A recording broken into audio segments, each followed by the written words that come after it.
It's the Gear Tester here, and welcome to my review on the Casio G-Shock DW69001V watch. This is one of the G-Shock 6900 series watches, and I've had this for over 2 months and have really enjoyed using it. There are a number of features that I like about this watch, a couple that I don't, and I want to share them with you, my viewers and subscribers. This watch is going to run you around $60, maybe a little bit more than that, maybe then a little bit less than that. And this is this specific version. So we've got the black face with the red marking, okay?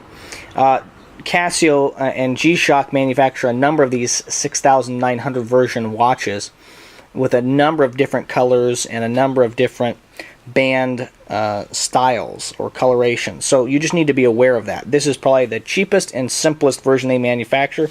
And for me, a watch is a tool and it needs to be functional. I'm not particularly worried about how it looks. The less blingy, the less obvious it is, the more I like it. So I picked this one here. Now, this watch is water resistant to 200 meters. It seems very rugged and durable, at least to me, over the last 2 months of use. Casio claims that it has a 2-year battery life, and I can't speak to that because I haven't had it for that long. Here's a watch that I've used for the better part of 4 years, and this is my Timex Ironman Triathlon. You can see they're very similar. Both have kind of a red and black color scheme. And you can see there the watch band broke. This watch band on the G-Shock seems a lot more durable.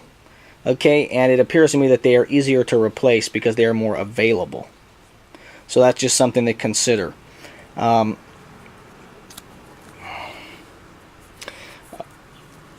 See the back here of this watch.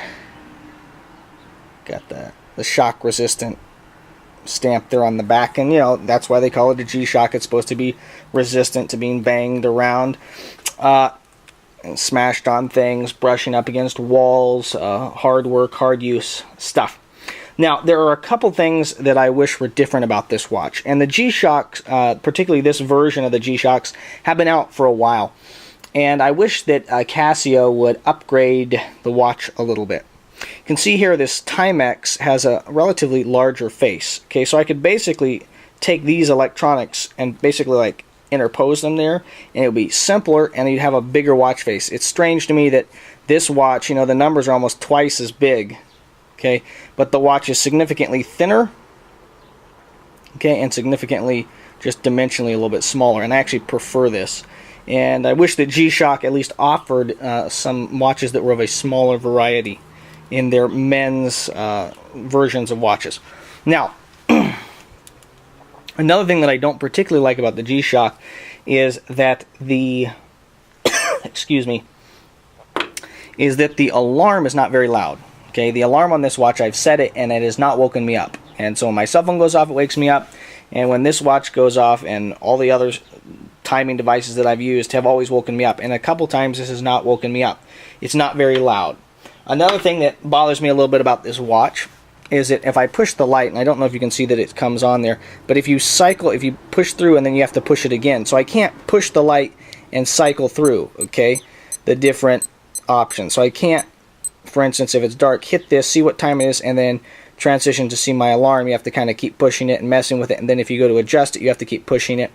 And so I don't like that feature. I wish that you could just push the light and it would stay on for like 5 seconds or whatever, and you could cycle through the different modes on the watch. I do really like how functional this watch is. It's very easy for me to manipulate the buttons. Okay, we've got time, we've got an alarm clock, you can see they're set at 6:20. We've got this timer that I like, this little stopwatch feature in essence that starts there and then will go off. When I'm awake, it's not a problem. This is certainly loud enough for me to hear, but it has a hard time waking me up. But I like that feature. Scan through here again, and then we just have a standard stopwatch, so that will just go like indefinitely for like 24 hours or something before it has to kick back over. Very easy to cancel it out. You can see there that that little button is protected, and I like that is protected. I've never bumped that, but it's still very easy to get to and function. So there you go. That's my review of the Casio G-Shock 6900 series watch, and I think it's durable. I can live with some of those things. I do really wish that the alarm was louder, but other than that, I can live with the differences or those things that I don't particularly love about it. It seems like a very good, very durable watch, and at around 60 bucks seems very functional and affordable to me. If you found this video useful, helpful, interesting, I would encourage you to subscribe to my channel. My goal is to produce quality video reviews on the topics of shooting, camping, and survival gear. The Casio G-Shock 6900 series of watches seems to me to be very durable and very rugged. They come highly recommended from me. This is the Gear Tester signing off. It's the Gear Tester here, and welcome to my review on the Casio G-Shock DW69001V watch. This is one of the G-Shock 6900 series watches, and I've had this for over 2 months and have really enjoyed using it. There are a number of features that I like about this watch, a couple that I don't, and I want to share them with you, my viewers and subscribers. This watch is going to run you around $60, maybe a little bit more.